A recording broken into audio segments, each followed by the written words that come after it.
All right. Welcome back, everybody. I think this is episode 35, maybe 35 and a half, maybe 36 for Bold American.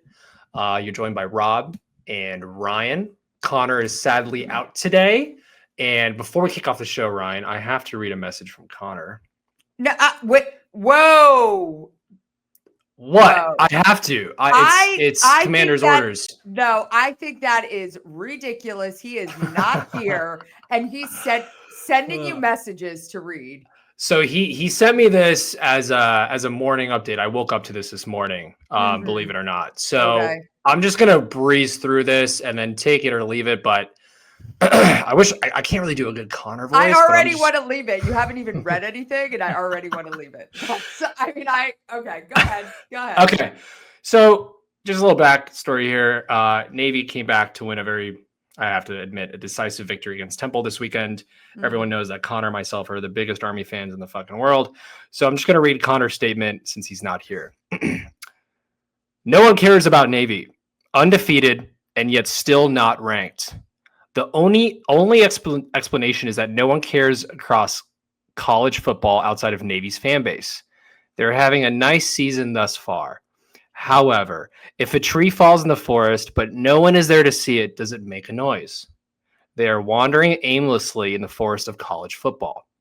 Army remains America's team, beloved by all. Signed, Connor Crayon, October 13th, 2025. I think that is so hilarious that he is not here. He writes that ridiculous statement. And so since Connor is not here today, let me take an opportunity to just share that he continues. And we talked about this. I knew this was going to happen. Number one, I knew leading up to Army Navy the couple months before, we were going to become an Army Navy football podcast. And that's annoying to our viewers. They don't want to just hear us talk about Army Navy. But the problem is that Connor is such, he can't say things for what they are. If Army was 6-0, Sans and I would both be like, yeah, Army 6-0. Like, it is what it is. Yeah, they're having a great season. He is completely impartial to everything. And the fact of the matter remains, like, he talks about Navy being this insignificant team. They're not insignificant. They're not nobody cares. Like, people are noticing. I mean, Sans, they came up. They got some AP votes, right? You said. Yeah, so outside of the top 25, others receiving votes, Illinois 113, Michigan 73, Washington 36, UNLV 30, Navy 11, Mississippi State 8, Tulane, and San Diego State. So those are the only other teams. So we're still in, like I said, the national conversation is going to happen. The month of November is going to be the big test. Yeah, I think that's when it's tough. The next 2-3 weeks will be decisive for Navy. Sure, we have some big games coming up, and nobody, and Sans and I have said the entire time, nobody is denying that. We have some tough games coming up. That win over Temple was huge. You can't deny that. It was huge. And the fact still remains, Connor wants to talk about Army being America's team. You guys know, right before we got on the show, America's team, like, I was showing you the picture of the nobody cares Navy football team, the picture of Connor crying. He's literally crying next to me last year at Army Navy. Is that the photo you sent in the chat? Yeah. Oh, poor guy. He's crying. He's got tears in his eyes, and he got up and left 5 minutes later. And he's just, listen, he has a hatred towards Navy football, and I get it. He played for Army. I don't think they ever won when he played for Army either. Like, he's got, not only do I have a picture of him crying from last year, he's got a picture of himself crying from his senior year, singing the Army song, like.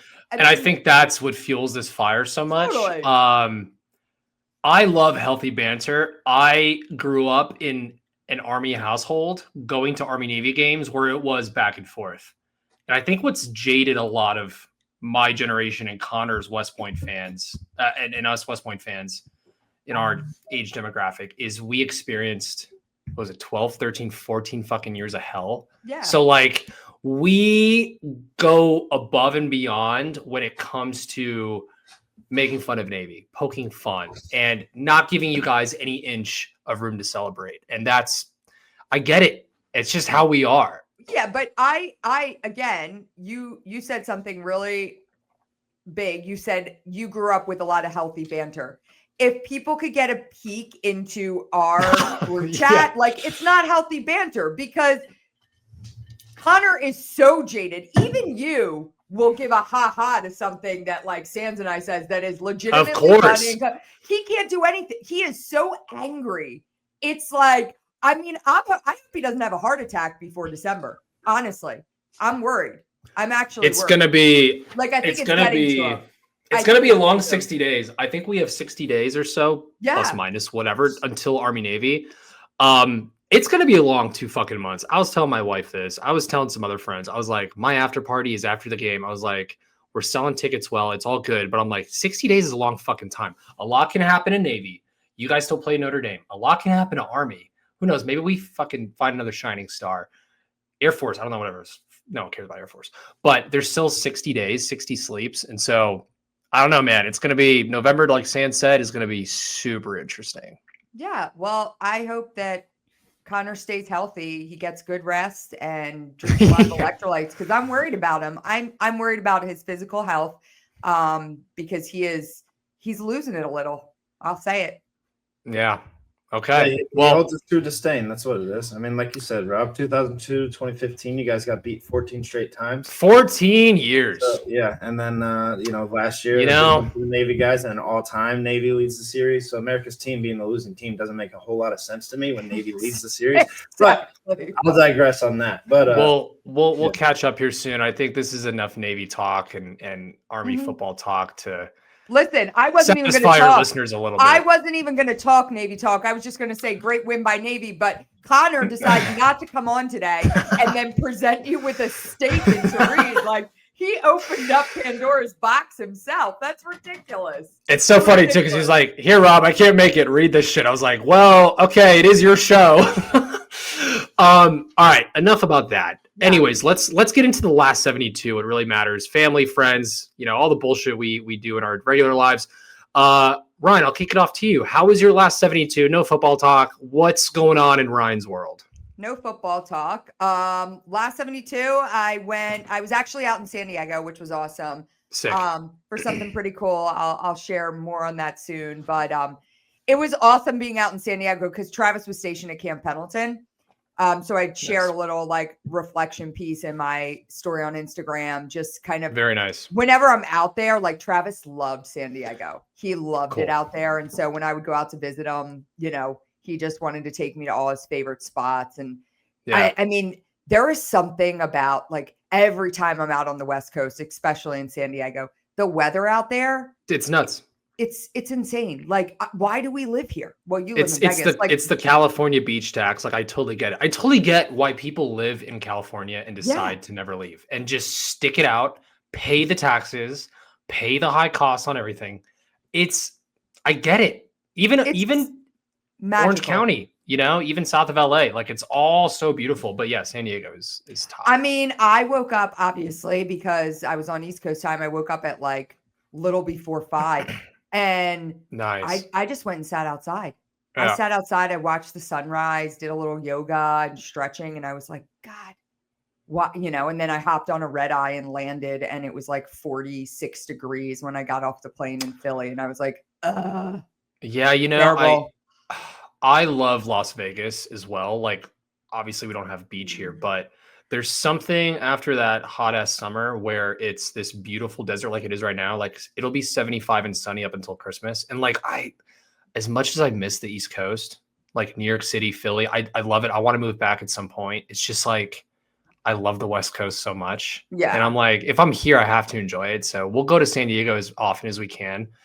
But yeah, I've always been jealous of the Navy in that regard too. And like my Navy pilot friends, Marine buddies who've all been stationed out there or like who work out there now, like they just got corporate jobs like after service and like they live in San Diego. It's just different quality of life. People are, I don't know, you know how it is in Philly, New York, that kind of area. It's a little like attitudes are different in also a good way, but in Cali, in San Diego, it's just everything's a little easier. I don't know. Like, I feel like it's just a little easier to do shit, and people are just like easier to deal with. I don't know. Okay. I like the weather. Yeah. I like Philly attitude, so I'll stick with that. Yeah, and no football talk. No football talk. No football talk, but I will say, and I won't even talk about it. I found a great Eagles bar, and Eagles lost. Oh, sick. I found an awesome Eagles bar. California has a lot of great bars, Eagles bars. My favorite Steelers bar is out in Pacific Beach. When I was stationed out there, I'd go every Sunday. Nice. Yeah. Well, it was actually hilarious. I was there with my girlfriend who I work with, and we had like the best time at this bar. And she goes, you know what? We got to open a bar like this in Philly. And I'm like, a bar like what? She's like, an Eagles bar. And I'm like, dude, every bar in Philly is an Eagles bar. What are you talking about? So she was like, oh, yeah, I didn't think about that. And I know we're going to talk about it more, but over the weekend, I did something pretty cool for the Navy 250th. So I'll share more about that when we talk. So my last 72, I took my son and my 4-month-old daughter, almost 4 months old. We went to a pumpkin patch and did all that. We got photos done. We did a wagon ride, a tractor ride. We found pumpkins. We found apples. We found pomegranates. Fucked around with scarecrows. It was a beautiful, pleasant couple hours on Saturday. And days like that with the family, when everyone's kind of on the same wavelength and everyone's in a good mood, even though there's like thousands of people out, the lines are fucking long, people are sweating, we still had a blast. And it was just a beautiful weekend. So that's another thing I miss about the East Coast. You know, everyone in the Valley, 1 million people go to this fucking orchard because it's the only orchard in our area.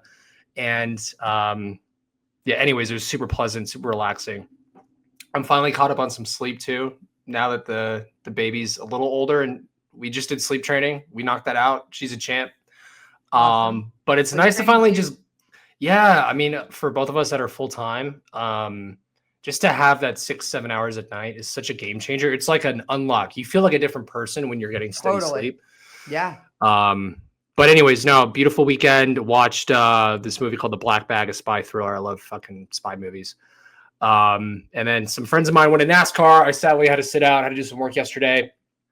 I kind of like doing work with NFL Sunday in the background. I don't know about you, Ryan, but if you're doing like a lazy home weekend sometimes, like, do you ever knock out work on weekends?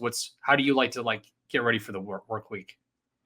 I definitely Sunday nights are nights there are sometimes I'll fire off a ton of emails, and you know, if they're internal, I'm like, do not respond. I'm just trying to get like ahead of things, you know? Yeah. Yeah. So I appreciate getting some stuff done on Sundays work wise. So yeah, I feel better equipped to go into the week for sure.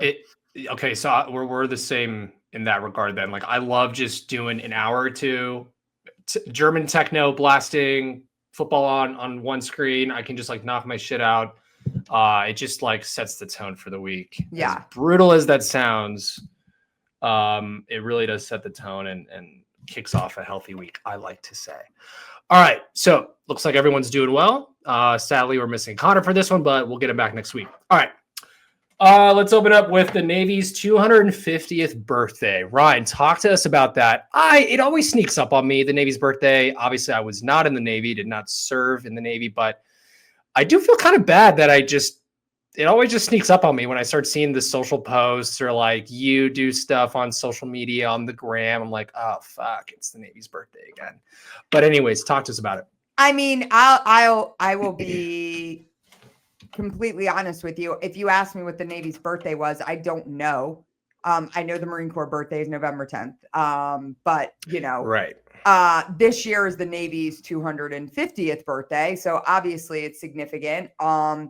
This past weekend, I went to the 250th celebration for the Navy and Marine Corps in Philadelphia at the National Constitution Center. So there were 7 or 8 previous secretaries of the Navy there. And, you know, again, it was a lot of pomp and circumstance and, you know, Navy band and chief of naval operations. And there was an undersecretary there who spoke as well. And, you know, again, just celebrating the Navy. They kept updating us on the score of the Navy Temple game, which was awesome. So it was during the actual game. Was it planned that way, or was it just like? Well, no, I mean, it was coincidence. The event started at 6, and Navy was playing in Philadelphia. My dad was at the Navy Temple game. So but again, listen, what I love most about the military as a whole is the tradition. There is something so special about the tradition and all of the ceremonies. Like, I think it's super special, and that's what makes the military so unique. And I love that kind of stuff. So I think it's awesome that not only as we plan our nation's 250th, we're taking time to celebrate our military's 250th as well. I think it's awesome. So there was a parade of ships that happened in Philadelphia as well. They did a bunch of different stuff. They did something on the Art Museum stairs, the Rocky stairs with a bunch of sailors. And listen, I feel super connected to the Navy because I'm the ship sponsor for 2 Navy ships. So the USS John Basilone, which is a Navy destroyer that was just commissioned in January, and the still to come LPD 33, the USS Travis Manion. So, as the ship sponsor, which again is another ceremonial position, but it is a very important position for Navy ships. I'm considered the mother of the ship. And I am the only quote unquote crew member that is there for the entire life of the ship, because all of the other, crews come and go. And so I'm the only constant for the life of the ship. So, and it's something where, like certain things, as they were building the John Basilone, this is kind of a cool thing. I have to be there for the keel laying. And I, welded my name or my initials into the keel of the ship.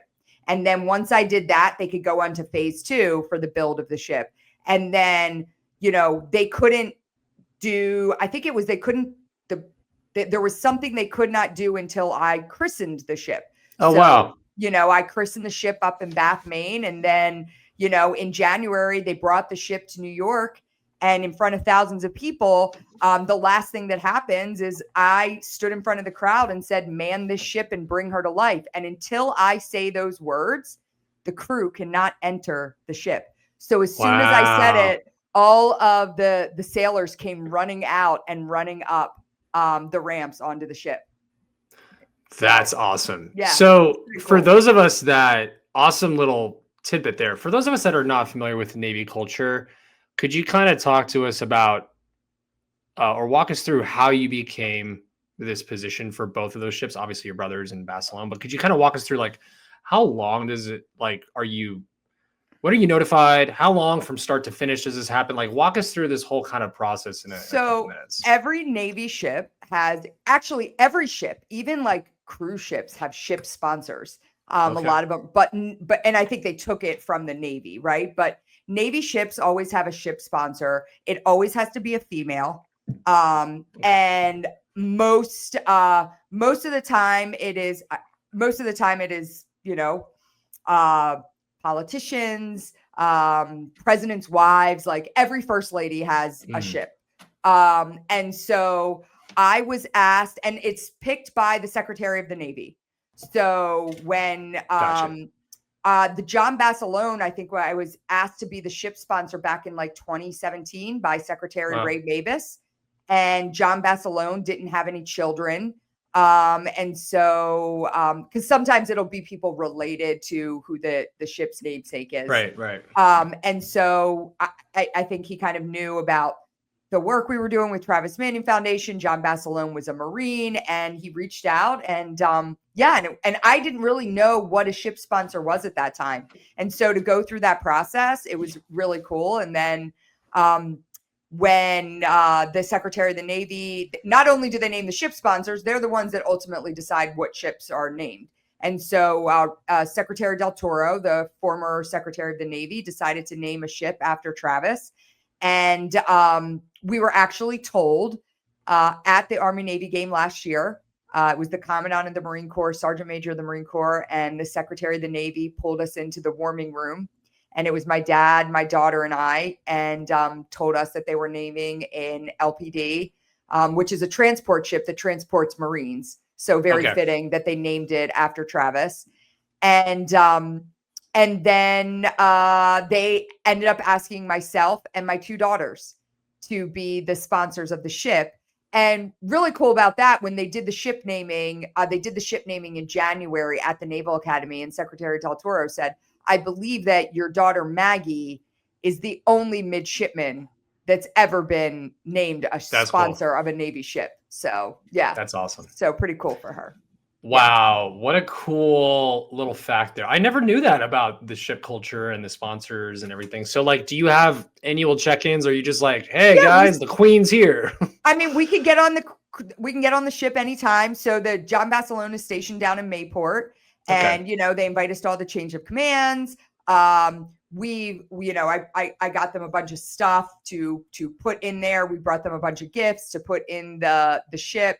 I mean, there's ship sponsors that have said, like, we want to go on a little cruise. We want to, you can do as much or as little with it as you want, but you're really supposed to, help guide the crew and offer them support. And, I did a $10,000 gift to the John Basilone to help with, whatever they needed for morale boosting. Nice. So just, you do stuff like that. That's awesome. That's awesome. Yeah. On the Army side, it'd be cool if I was able to name a couple cannons and some Bradleys, like some fucking funny shit, which I'm not going to repeat here, but I don't think we have a tradition like that on the Army where, like, even after, besides getting named after, naming an Army base after yourself somehow down the road, but like, I don't think we have anything close to that. That's pretty cool. Yeah. It's cool tradition. Awesome. Yeah. So happy 250th United States Navy. Yeah. Fun fact. Okay. Now moving on to the Army, it looks like the Army 10 miler was a go this past weekend. I had some friends run it. I think for a minute there, it wasn't going to happen, right, Ryan? Could you talk to us about that? Yeah, I mean, there was rumor that it wasn't going to happen. They were coming down to a last minute decision. I know we put out some content about that, and Army 10 miler came back and actually tweeted at us, it's on. So Army 10 miler happened, which gives me a lot of hope that the Marine Corps Marathon is going to happen in 2 weeks from now, because I am signed up to run it along with hundreds of people as part of the Travis Manning Foundation team. So you guys have an entourage going. Oh, we have a huge team. We're one of the largest charity partners with the Marine Corps Marathon. Yeah. Okay. So it's obviously going to happen. I don't think it's not going to happen. How is the training going? Dude, talk to me about the training for the marathon. I mean, the last time I ran was 8 days ago. I am not doing well with the training plan. I am injured. I have an injury. So it has been this, it's been this back and forth about not doing too much to exacerbate the injury before I run. But also being in a place where I can go and run it. I mean, honestly, it's going to be a crapshoot. I'm going to get out there and listen, I'm going to finish it no matter what. I may be crawling over the finish line, but I'm not going to quit because I just, it's not in my DNA. But it's probably going to be a little ugly, but just do like a 15. You can't. Maybe it's 20 miles. You can't run that far.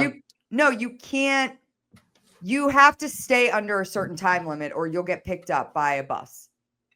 Oh, no shit. Yeah. Oh, wow. For the stragglers? That's a thing? Oh. Yeah. Oh, yeah. I know people who have been picked up by that bus. Yeah. Mm-hmm. So you're just going to have to, you're really just going to have to suck it up. I'm going to have to suck it up. That's fine. I'll get it done. Listen, that day will be painful, but what'll be more painful is the couple weeks that follow. Because I'm not like, the beauty about training for a marathon is that you walk away the next few days and you're like, I don't feel as bad as I thought I was going to feel. When you don't train, I know people that have gone out there and just, ran like 2 miles in the last year and they just did it, but then they like can't walk for weeks after, I don't want to deal with that, but I'll make it happen. I had he's kind of like an older bro to me, class of 2009 West Pointer, Adam DeMarco. This guy's a savage. So he would run the New York City and the Paris Marathon hungover purposefully because it would taint his pain. And he said the recovery was better. He was boozing it up with me in Paris. Oh my God. And I was like, you're not going to run this tomorrow. And he was like, I'm going to run this tomorrow. It'll be my 4th Paris Marathon. He fucking got up and ran that shit. And then we kept drinking that night. I will actually tell you, it's funny because I'm training with my girlfriend who I went to high school with, and she's never run a marathon before. And she is following a plan, Hal Higdon's Couch to Marathon, beginner program. And she hasn't missed a beat. And I'm so proud of her. And I'm going to run it with her. And the one night, it was actually before we did like 12 or 13 miles. And we had a couple drinks. And I was like, I don't know if we should be drinking. She's like, no, it's good carbs. And I was like, good idea.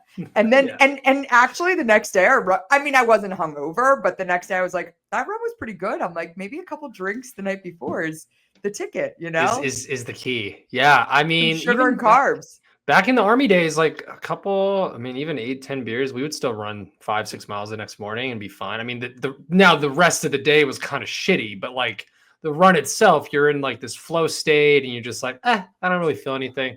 Yeah. I'm hoping for some good muscle memory. I've run the Marine Corps Marathon a bunch of times before. So I'm hoping, I think that's why you're going into this a little different of an attitude too. Cause like you've already run the marathon. I've only done a half marathon. I've never done a full marathon. So for me, I'd probably be like your friend, your girlfriend. I'd be 8 weeks prep. Wednesday, 10 miler. All right. Thursday, 2 miler cool down. Like I would totally do that shit. Oh yeah. I just I'm like, I have some time. Let me go for a run. And hence why I got injured, that's the reality. So what shoes are you rocking, by the way? What are your go-to running shoes for this? Do you have 2 sets or just one? I have 2 sets. I have 2 sets of Under Armour. I have training shoes, and then I have my race day shoes. I do some of my long runs in the race day. They're the Velocities. They're amazing. Nice. And yeah,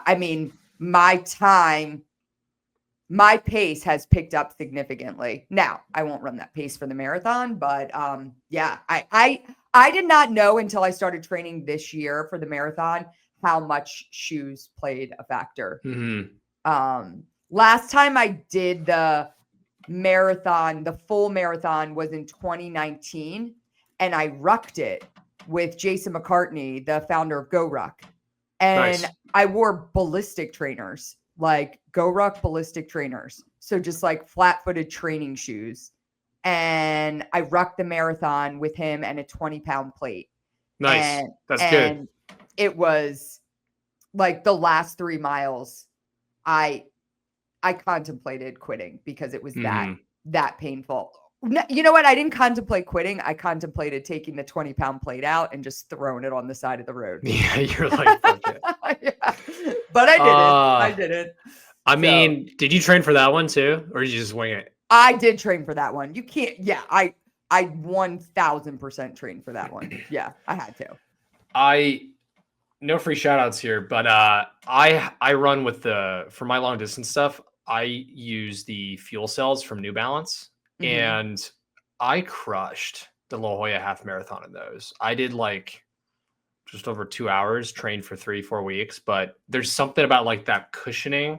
Like it feels like you're on a cloud and it just makes the leaps easier. So like there is definitely something behind like a good pair of shoes. I think Adidas has some fucking killer ones too. But I can't recommend the New Balance fuel cells enough. Like they're fucking dope. Well, I can't recommend the Under Armour Velocities enough. So yeah, I can't do Under Armour, man. I don't know what it is. And I'm not even hating it because it's a Navy brand essentially, but like I don't. I think you should give it another try, honestly. Yeah. Okay. I promise you they have come so far. Yeah, I'm gonna send you a pair. I'm gonna send you a pair for real. Send me some shit. I'll obviously wear it. I'll throw it up on some fucking Instagram posts. Yeah. I'll show you. I'm training in it. But yeah, honestly, I haven't worn Under Armour in years, Ryan. Maybe since I was in the Army, like 8-9 years ago. So I wore a lot of their Polypro shit. But yeah, shoot me a pair. I'd appreciate you. Yep. All right, and pivoting to another topic. Everyone kind of knows what's going on in the Middle East by now, and looks like today the Israeli hostages, the remaining 20 that were alive, were let go by Hamas in the Gaza Strip after 2 years being held hostage there. So just a wonderful turn of events there. I think, regardless of what you think politically, just a huge development. And yeah, Ryan, anything else to add to that? I mean, I know there's a ceasefire in the Middle East. It's significant, and yeah, credit where credit is due. It's a big deal. Yeah, no, 100%. And credit where credit is due too. The government shutdown, I know you wanted to touch on that too. It looks like the troops are getting paid, right? Which is fucking awesome. Well, yeah, I mean, I think it's the 15th is when their first pay would have been withheld. And President Trump did come out and say that he is going to make sure that there is no lapse in payment for our military. There's been a bunch about it on social media. And I think it's the way it should be, right? Yeah. That's how it should be. Like our service members should not be punished for our government not being able to do their job. I mean, that's the fact. So I'm happy to hear that. I'm happy to hear that our military is going to be paid. And now I think now it's time for Congress to do their jobs. And let's go, people. Yeah, come on. Isn't it fascinating? Didn't they just have like a 4-week recess too in August? Like they just had a massive summer break, and now they're just fucking lollygagging around while this government shut down. I'll tell you, I think one of the things is like, I think they shouldn't be allowed to leave DC until they figure it out, because I know a lot of them are going back to their districts. I know they're doing different things. I don't think they should be allowed to leave DC, like get your job done, do your job. And I love it. Yeah. So that's my thoughts. I didn't even think of any of that. I'm just so busy and worried about like my own situation going on in this house. But like, yeah, you're so right. How does that? And P.S. they are getting paid.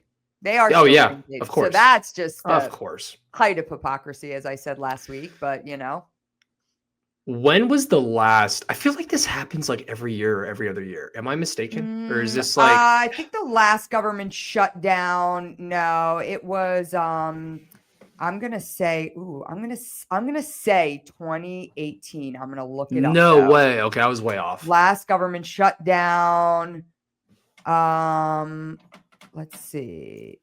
Oh, 2019. So I was close. COVID. Okay, so I said 2018. I was close. 2019. I was in the Navy for that one. Okay. Yeah. Did you not get paid? Did you lose? It was one paycheck, and then you got back paid. Okay. Yeah. So it was one paycheck, and then when they finally, said the government was back, but no, I mean, we did essentially work for free for 3 weeks. But okay, we got back paid. So if they did miss a paycheck, it could be back paid.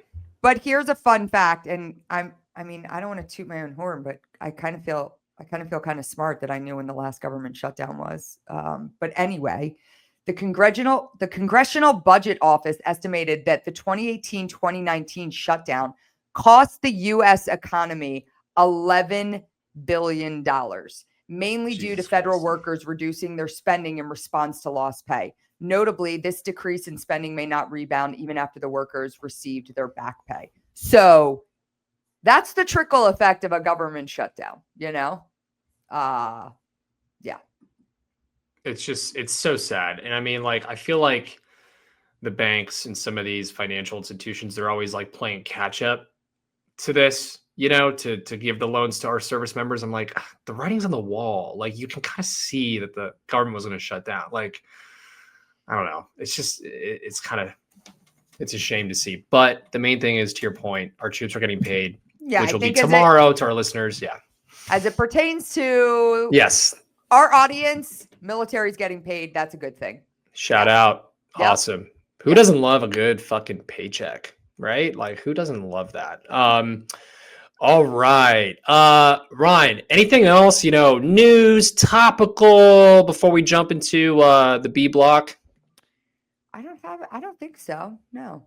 Yeah. Okay, cool. Well, let me just say this. I just think, again, Mental Health Awareness Month was in the month of September, or no, was that the month of when was a Mental Health Awareness Month? Isn't it or was now? it no, or was Suicide Awareness Month in the month of September? Suicide Awareness Month was the month of September. Yes. Yes. You know, there's been some things I've heard about young men and women who currently serving in our military, taking their lives. And I think it's just a reminder on both sides. Number one, nothing is ever so bad that it can't be fixed, you know? And I think sometimes we get caught in a place where we think there's no other option. And I think number two, and most importantly, is like check on your people, and not just check on your people, but like really check on your people. And, you know, sometimes we can put our heads down and not be thinking about what people are going through and not do that little check-in. And it can just mean so much. And it just breaks my heart every time I hear of a young man or woman that, that sees no other option than that to take their life. And, obviously we know that this afflicts our service members more than our, general population. And, we've got to be working together to make sure that we're helping each other and bringing each other up. So yeah, that was very poignant, very well said, especially as we get into the holidays and things get a little gloomier. Life gets a little more raw sometimes now that, you know, summer's done and you're in the thick of it and everyone's got their heads down, especially in Q4, regardless of you being in college or, you know, being in business, entrepreneur. You know, it's just life gets busy, and just checking with your people, like you said. Yeah, it's always been something very prevalent in my friend circle that we discuss and that we check in on each other. And I think my friend group, and hopefully more friend groups, I'm assuming, are also doing that in our veteran community. So to everyone listening, just check in maybe with someone in the next few days, weeks, maybe that you haven't spoken to in a while, that you may have served with, that you know, deployed overseas, or that is somehow connected. Could even be a spouse, could even be a family member. Suicide touches everybody. So let's just check in on each other. Okay. And with that, let's move it on to the B block. So Ryan, I've been thinking about this lately. You're very successful. You have 3 children of your own. I have 2 children under 2. And my son is finally at the point where he is able to communicate, understand what he's watching. We're watching Army football on Saturday. He goes, Ami. And I'm just like, it's like the best feeling in the world, right? But he's also getting a little devious. He's starting to have some funny, bad manners. He's starting to fake cry. And so I'm starting to see his personality kind of blossom into the man he'll be one day. Yeah. And then my daughter, she's almost 4 months, and she's finally keeping her head up more. She's able to focus and understand kind of who daddy is, who mommy is. She's sleeping well. They're both sleeping well. But I love this phase. I wouldn't trade it for anything. Obviously, there's some days that are a little tougher. But I'd say 95% of the time, it's fucking amazing. It's the best feeling in the world. What was your favorite stage with your children? Was it the toddler phase? Was it maybe the elementary school phase? Looking back now, what was your favorite phase as being a mother? Yeah, that's hard. I don't know that I could pick a favorite phase. I think right now I'm envious of you in the phase you're in, because everything's just like magical with kids that little, and it's just watching them experience everything for the first time is every sleepless night and, exhaustion that you feel is it's worth it, but you're always like kind of looking for, here's my advice. Don't rush to the next phase. I think what I did a lot when my kids were young was like, I can't wait until they can do this. I can't wait until they can do this. Right. And you got to be in the moment and enjoy where they are in the moment. And there's benefits to every phase of their childhood and young adulthood. I mean, honestly, I love the phase I'm in now. I've gotten to a place where I have 2 teenage daughters that are wait till they're people. Like they are full grown. Like my daughters are my best friends. Like literally I made 2 best friends and it's amazing. And I love that I have that relationship with them. But I have a son that's 11 and I see that he's kind of getting out of that childhood phase. And that's kind of hard too, you know? Oh yeah. But I think the like 3, 4, 5, that's a super fun age because it's before there's challenging times too. Mm-hmm. You know, like the first time your kid like tells you they don't like you and you're just like, oh, what? You know, like where they challenge you in that way. And yeah. Right now you just get all the love. You're getting all the love, you know? And the tantrums, like the stinker, like, I didn't get the cookie or I can't go outside. Or, you know, like they just don't comprehend it right now. Yeah. Yeah. But because this is all new for me, and I love what you just said. Like there's like goodness to every phase, every age. There is. You know? But like I love this phase as a young father, and you know, don't crucify me for saying this. When they're a baby, it's beautiful. But they're kind of just a potato and there's no personality. There's no like, I'm a very spunky, kind of like unserious kind of guy. So I like to be very playful and like that. So now, and you know me, like now that my son is walking and talking, he's doing all this shit with like a golf club and he thinks he's the man of the house. It's just like so hilarious to me because he's a little me and we play off each other and it's like healthy and it's funny and, you know, he enjoys it. And like that to me is amazing. Like, and I just can't wait to experience more of that.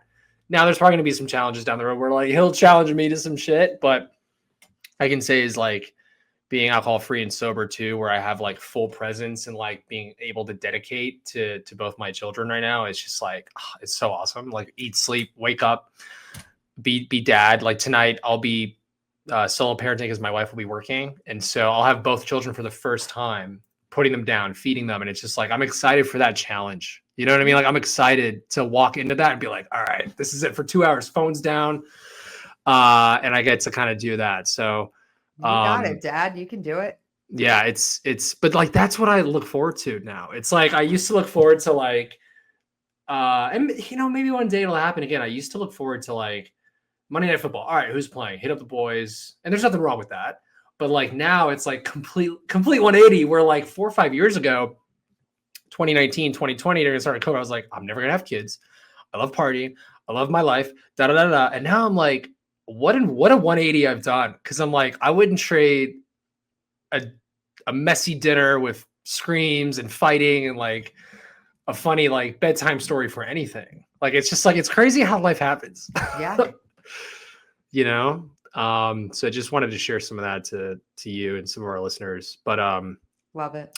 I'm excited to I was very jealous. And this is one thing that I'm envious of you and Connor of is like you're both so close to the academies. And I think when my son is maybe 4 or 5, so in a few years, I'd love to move to the East Coast just so I can experience, you know, Army football games, dare say, even like an Army Navy lacrosse game at Navy would be top. Like those are some of my favorite memories growing up. Yeah. And so I want to experience some of that in a few years with my family. And so I'll be back at some point, but you got some time before those core memories set in for him. So you could take a couple more years in Vegas. Yeah. A few more years in Vegas, get better on the tables here. But yeah, so I bring that up because Connor was able to take his family to Mickey Stadium this weekend. Cool. And that's just so awesome. Like that's just like, you know, we live for that shit. So shout out to Cons for that. That's a great move. Any advice for like young parents or, you know, working parents that you can offer? Like how did you, because you had launched Travis Manion Foundation when Maggie was probably a toddler, or kind of when did all that happen? Yeah. Okay, so how did you balance all that? She was about a year old when Travis was killed. And then my other daughter was born in 2008. So a year after Travis was killed. So I had 2 under 2.5, you know? and was working full time. And yeah, I mean, I think there's this idea of like, and they say it more for women, this idea of like, can you have it all? Right. And you can't have it all if you want to be the mother that is, if you want to be the mother that is there with your children 100% of the time, you can't have it all. You can't have the career too. If you want to have the career where you can do anything and everything and not worry about what's happening at home, then you can't have kids, So it's not about whether you can have it all. It's about how you find that balance to be able to do both. And I always say that, have I found that balance? Sometimes I feel like I have that balance. I'll tell you, the month of September, I was home for like less than a week. I didn't have that balance. It was like, I had a really, really tough time. I struggled being away from my kids and my home and, and just on the road so much. And I felt, I didn't feel like a good parent. And so it ebbs and flows for me. And it's all about finding that balancing act of how you can, do both and give. And, one of the things that I always say is like, I haven't been there for every single sporting event or every single school concert that my kids have ever been in. But where I have been and what I've been doing, my kids know. Like my kids know that, it's not like I'm out at a club, right? Like I'm doing important work, and nothing makes me prouder than when I get like the Mother's Day card from my daughters and they say like, Mom, you're like the most inspiring mom we could ever have. Right. And so I know that they're going to look back and they probably, my oldest is 19, like she's able to see the things I do. And, she's also a ship sponsor. Yeah. So. Like, but to have your kids be proud of you, right, is like the biggest thing. That's the most important thing in the world, So, yeah. Yeah. No, that's awesome. I think, and I see it with my age group, classmates, maybe some folks younger, like, it's not people don't want to have kids. It's like, it's just like people don't want to let go of like the lifestyle maybe that they like to lead, which isn't necessarily a bad thing, but I feel like it's tough. I will tell you, not to cut you off, but like, no, I had my oldest very young. Like I was in my early 20s when I had my first child. And so I wasn't thinking, I wasn't like, what does this look like for my career and my life? And my, I was young. My frontal lobe wasn't even fully developed in my brain, I mean, so, I think that if I had to get to the place where it was like, all of a sudden I had that career and then I had to decide whether I was having children or not, it would have been like a different decision for me. And there would have been a lot more thought about, sometimes it was like, how do you learn how to swim? Like you just kind of, you got to dive into the deep end, you right? got to do it. Yeah. So, I just kind of figured it out on the go. And luckily, I have kids that turned out pretty well. So yeah. That's good. Yeah. That's good. Yeah. Any advice on like sports? How did you handle and enable your children to kind of find the sport that they're good at? What was your parenting style? And then any advice on that for me? I mean, my parenting style was based off of my parents' parenting style, which is have them play everything and anything that they wanted to try. You let them try. Don't have them hyper focus on a sport too early. I think that's, that can lead to incredible burnout for kids. I played literally every sport you can think of. I played when I was little. Now I ended up playing lacrosse in high school, and I played lacrosse in college. My oldest plays lacrosse in college, but it wasn't until her sophomore year of high school that she stopped playing other sports. Okay. So like she went that far where she was still playing other sports. And then finally like sophomore year was like, all right, we're going to focus down. Yeah. This is what we're going to do. And so I think that's super important. And I think, but listen, if there's a sport that you love, like introduce them to that sport. I talk about my brother a lot. Like my brother in high school, all 4 years of high school, my brother played football in the fall, he wrestled in the winter, and he played lacrosse in the spring. Savage. And then went on to wrestle at the Naval Academy. But he could have gone to school and played lacrosse somewhere. Like, I mean, he could have played football somewhere, He just became an All-American in wrestling. So it was like, all right, I guess I'll wrestle in college. Yeah. That's awesome. Yeah, I mean, some of the listeners probably remember this. I put my son in group soccer when he was 18 months old, and he loved it. Yeah. And soccer is I think soccer is the perfect beginner sport for all children. Hands down. There is no better sport. All three of my kids, the first sport they played was soccer. Mm-hmm. And I wasn't a soccer player, but that was, and my middle child, she played soccer till freshman year of high school, and then she went on to focus on lacrosse. But like soccer is the perfect sport to start kids in. I fully believe that. I love it. It. Yeah. I appreciate the wisdom, the insights. Anything else on what would you tell, younger Ryan with your son? Anything you would tell younger Ryan on like what to expect or maybe something to do differently with your son? I think one of the things that I don't know if it's a girl boy thing, but one of the things with my son that I noticed that I have to focus on more, and I wish I would have focused on more when he was like really young, was him having like a lot of confidence, like self-confidence, and I think, I kind of was like, he's a boy, like I focused on that with my girls because, I did more. And with my son, I just thought like, little boys are dumb. You don't have to focus on that kind of stuff. And I wish I had more because sometimes I notice that it takes him a little bit when he like walks on a new field or with a new sport that he's got to like build that confidence a little bit more. So I think, listen, the best thing you can do for your kids when they're young is tell them that they can be and do anything they want to do as long as they put in the work behind it, Love that. Yeah. Yeah, that's something I've noticed too with my son. I hype him up all the time. Be their hype man.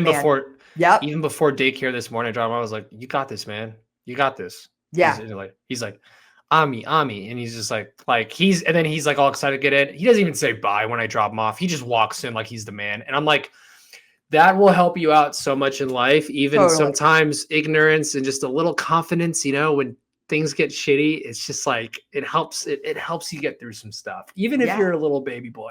100%. Yep. No, that's a really good tip. Well, and the other thing I will say as we lead out of this is expose your kids to everything. One of the things that I was able to do, and again, when you talk about that work-life balance, I had a lot of opportunities and still have a lot of opportunities to be able to do a lot of really interesting things and be around a lot of interesting people.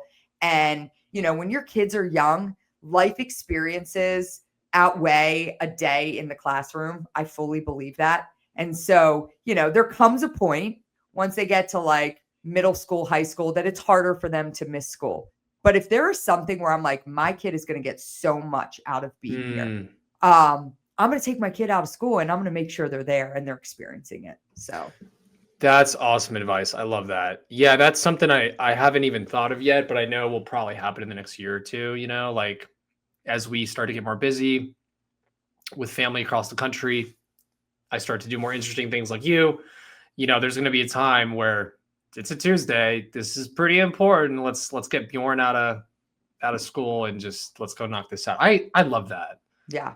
I love that. I've always been so experience-based too. Ask my close friends here in Vegas, like, or even like my family members, like, what do you want for Christmas? What do you want? I'm like, I don't care. I just want to see you. I just want to like do some cool shit. Like, let's go shoot guns. Let's go ride some dirt bikes. Let's do shit. Like, I love that. I think that's really good advice. I appreciate it. All right, guys, let's wrap it up. This is a fun episode. Sadly, Connor wasn't able to join us, but in closing, Ryan, do you have anything going on in Ryan's world in the next week or two that you want to talk about? No, just gonna figure out what I need to do in the next 2 weeks to get 26.2 under my belt. And, I think you know what I'm gonna do right now? I'm gonna close down my computer and I'm gonna go for a run. Just put on some. I'll send you my techno playlist. I think you'll like it. I actually would love your techno playlist because I did want to mention that. So one of the things that I've done is I normally run to like rock music or rap music. Mm-hmm. I am really into like the EDM techno stuff. And I got for you, girl. this year, so I've started my MCM playlist is all that. So if you can send me some Spotify playlists, I'll send you mine. I have a dedicated channel for like more uppity shit. It's darker, it's radio shit you've heard. It's all over. Just click through. It's like 400 tracks. I think you'll find some winners in there and you'll be like, "Oh, this is the shit Rob likes. This is why he's the way he is." Okay. Yeah. I'm hoping that in the next 2 weeks, Taylor just dropped her new album and like I have a lot of her old songs that they've already remixed and they have great like nice. What's the guy's name? Like Lugo, what's his name? Hugo. God. Yeah. Hugo. Yeah, he makes like great Taylor Swift remixes. Really? Okay. I'm hoping that they come out pretty quick. I'm like, all right, we got 2 weeks for her new album to have some remixes that I can run to. So yeah, it's crazy now with AI too, how just quickly some of these DJs are just slapping shit together. Producers are just putting out a remix. Yeah, I mean, on my end, staying healthy, just trying to finish out this quarter. I have a lot of great stuff I'm working on behind the scenes. I'm excited to fill in some of our listeners about. And then just pushing on to Army Navy. And with that, all right, have a great week.